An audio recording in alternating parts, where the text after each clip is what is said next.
Halo, jumpa lagi dengan video Embos Jakarta. Dalam video kali ini kita akan membahas tentang satu pertanyaan dari subscriber atau komentar dari YouTube di Embos Jakarta, dan saya kemas melalui video ini singkat, terus bahasanya sederhana. Jadi nanti kalau kurang jelas dengan bahasa ini, Anda bisa komentar lagi, terus kemudian kalau enggak, Anda bisa hubungi saya di nomor telepon. Dari kemarin sudah banyak sekali yang hubungi saya di nomor telepon call center Embos. Jadi ada yang bertanya, terus ada yang mau buka, terus ada yang masih pengen tahu usaha cuci mobil. Enggak apa-apa, tanya aja, konsultasi. Ketika saya bisa jawab, saya jawab. Kalau pas lagi saya bisa jawab, saya jawab.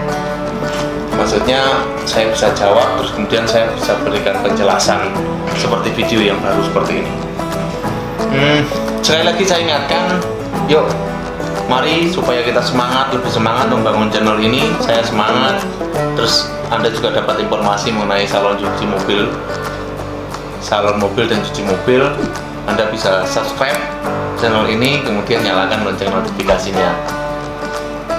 Kita masuk ke poinnya supaya cepat dan enggak bertele-tele. Komentarnya seperti ini dari Elmi J. Terima kasih atas informasinya dan sangat bermanfaat.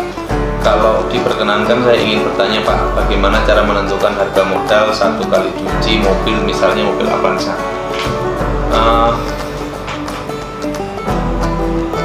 Ini masuknya di omset ya. Harga modal itu masuknya di omset. Maksudnya harga modal satu kali cuci mobil. Secara rinci, harga modal satu kali cuci mobil itu kita ngitungnya global sih. Jadi nggak secara rinci. Kita nggak bisa rincikan secara detail satu mobil itu berapa. Jadi nanti Anda bisa analisa mobil itu per 15 hari atau 1 bulan. Begitu. Jadi mobil, bukan tadi ditanyakan mobil Avanza. Ini di Embos semua jenis mobil sama cucinya, harganya nggak beda. Terus kemudian cuman bedanya ada yang ekspres, ada yang cuci hidrolik aja sih. Kalau ekspres itu tidak diangkat, selisihnya 10.000 aja. Terus untuk ini yang saya tangkap pertanyaan seperti ini ya. Jadi profit, omset, modal operasional dan profitnya berapa gitu loh. Istilahnya kita bakukan gini aja, dari operasional itu 40%, dari 100%, terus untuk profit gross atau profit yang belum bersih itu 60%. Jadi nanti dari 60% itu masih ada bayar listrik. Jadi untuk 40% itu untuk operasional aja. Kira-kira seperti itu kira-kira. Jadi semua jenis mobil sama di Embos, tidak membeda-bedakan jenis mobil. Kemudian yang kedua adalah dalam jenis usaha apapun,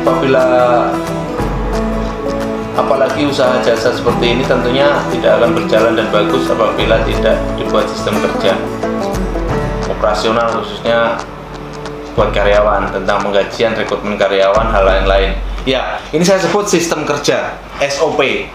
Jadi setiap cuci mobil itu pasti punya SOP sendiri-sendiri. Tidak bisa disamakan dengan semua, tidak sama. Kadang berbeda daerah sudah beda SOP-nya. Terus kemudian ada yang orang itu mintanya benar-benar disapu sampai divakum, terus dilap lagi apanya. Terus kemudian ada yang daerah sana cukup pakai ini, ada yang dicuci juga dalamnya, ada juga. Karena saya pengalaman di Karwas sudah bukan di Jakarta aja. Saya pernah di Bangka Belitung, saya pernah di Lubuk Linggau, saya pernah di Palembang. Karwas saya udah pernah. Jadi beda-beda memang musimnya. Ada yang cuci satu mobil itu bisa sampai 1 jam. Itu satu mobil itu detail sekali. Cuman harganya sekitar 70.000 zaman dulu. 2011 saya cuci mobil itu sudah 70.000 gitu loh. Jadi SOP itu tidak sama di mana-mana. Menurut saya ya. Jadi ada berbeda-beda. Cuman kalau di Jakarta itu hampir mirip-mirip. Tinggal sistem saja. Nanti masuk ke sistem ini. Masuk ke sistem. Jadi ada sistem di tempat kami ini, di Embos ini ada sistem komputer. Jadi semua transaksi masuknya ke komputer. Nah, itu yang kami sebut konsep modern, Karwas konsep modern seperti itu. Ya, mulai sistem kerja itu saya gambarkan aja mentahnya begini. Mobil masuk itu diterima oleh security. Jadi kami ada satpam juga, security itu namanya. Terima, catat plat nomornya, kemudian ada surat perintah untuk kerja bagi kru. Ya, bagi kru cuci itu ada pengguyuran dan ada salon mobil. Pengguyuran dan ada pengeringan itu ngelap dan vakum. Pengguyuran itu guyur gitu loh istilahnya ya. Terus kemudian mobil divakum, selesai semua, surat perintah dibawa, diantar ke kasir untuk laporan, selesai. Itu aja, simple, sederhana sekali sistemnya. Cuman itu harus dijalankan karena mobil selesai harus diinformasikan bahwa mobilnya sudah selesai. Itu pakai surat perintah, namanya job, surat perintah ya. Itu yang kedua. Terus yang ketiga adalah rekrutmen karyawan dan hal lainnya. Bagaimana cara mendapatkan sistem yang bagus yang Bapak terapkan di Embos, ya kan? Sistem rekrutmen karyawan di Embos tidak pernah membuka lowongan di media sosial, buka banner, terus kemudian di media cetak, koran contohnya. Zaman saya dulu 10 tahun yang lalu buka lowongan cuci mobil itu di koran masih. Nah sekarang kan enggak. Tapi Embos tidak pernah buka di koran. Embos tidak pernah buka lowongan pekerja SDM itu di media sosial, itu tidak pernah. Jadi di Embos dari mana dapat karyawan? Dari mulut ke mulut. Nah, mereka membawa teman. Itu harus seizin dengan manajer operasional kita, Pak Kirun namanya. Semua di ACC oleh Pak Kirun. Jadi by phone, terus kemudian BWA, kemudian komunikasi lah, istilahnya komunikasi. Butuh orang lagi nggak Pak? Ada teman saya mau ikut, ada teman. Mereka cerita bahwa di Embos ini kerjanya seperti ini, terus ada yang tertarik begitu. Jadi kami memang sengaja tidak buka lowongan di media sosial. Nah itu kami di Embos ini tidak buka lowongan di media sosial dan tidak membuka lowongan di media cetak atau banner. Kalau Emboser pernah lihat di cucian mobil yang lain, misalnya di luaran sana ada cuci mobil itu yang buka lowongan tuh di banner, dipasang tuh di depan pagernya, dicari pekerja cuci mobil, gaji sekian, uang makan ini dan lain-lain ada begitu. Tapi Embos tidak seperti itu ya. Saya harap ini jelas sekali jawaban dari saya. Terus kemudian saya sangat berterima kasih banyak kalau Bapak berkenan menjelaskannya. Oke, terima kasih sama-sama. Bagaimana cara membuat sistem yang bagus? Ya, istilahnya beginilah. Sistem yang bagus itu seperti apa? Ya, setiap SDM Carlos ini pasti ada kendala. Itu yang keempatnya ya. Kalau yang ketiga tadi rekrutmen karyawan di Embos. Terus keempat tuh pasti ada persoalan. Muncul persoalan di setiap usaha cuci mobil itu pasti muncul persoalan. Persoalan seperti apa? Karena yang kita kelola ini SDM, mohon maaf, pendidikannya terbatas. Ya paling SD, SMP kita pekerjakan, pasti ada kendala. Kadang mereka gaji besar masih tidak puas. Kadang ada yang gaji kecil sudah puas, tapi persoalannya di lain. Persoalannya di ini, persoalannya di HP, persoalannya di banyak sekali persoalan seperti itu. Nah, itu juga harus kita sikapi. Bagaimana kita menyikapi itu? Nah, itu salah satu trik kami bagaimana menyikapi mereka supaya mereka tetap mau bertahan, terus bagaimana mereka supaya tidak bikin kacau di dalam itu seperti apa.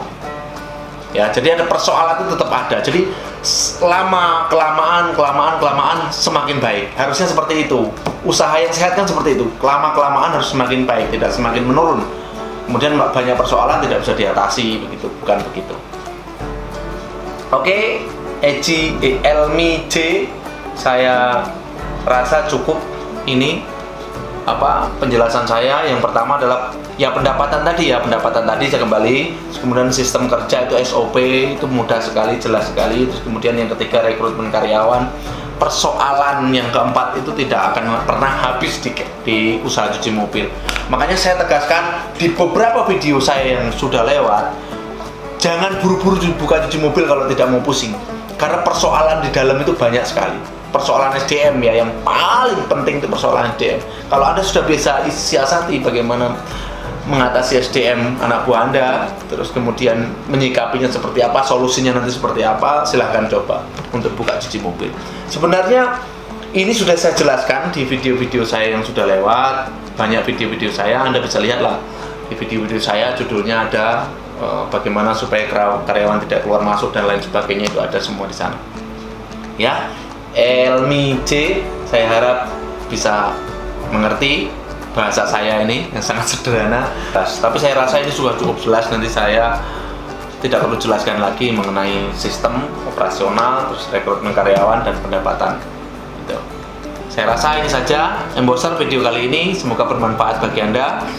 Jangan lupa, sekali lagi saya katakan, subscribe channel ini ya, subscribe.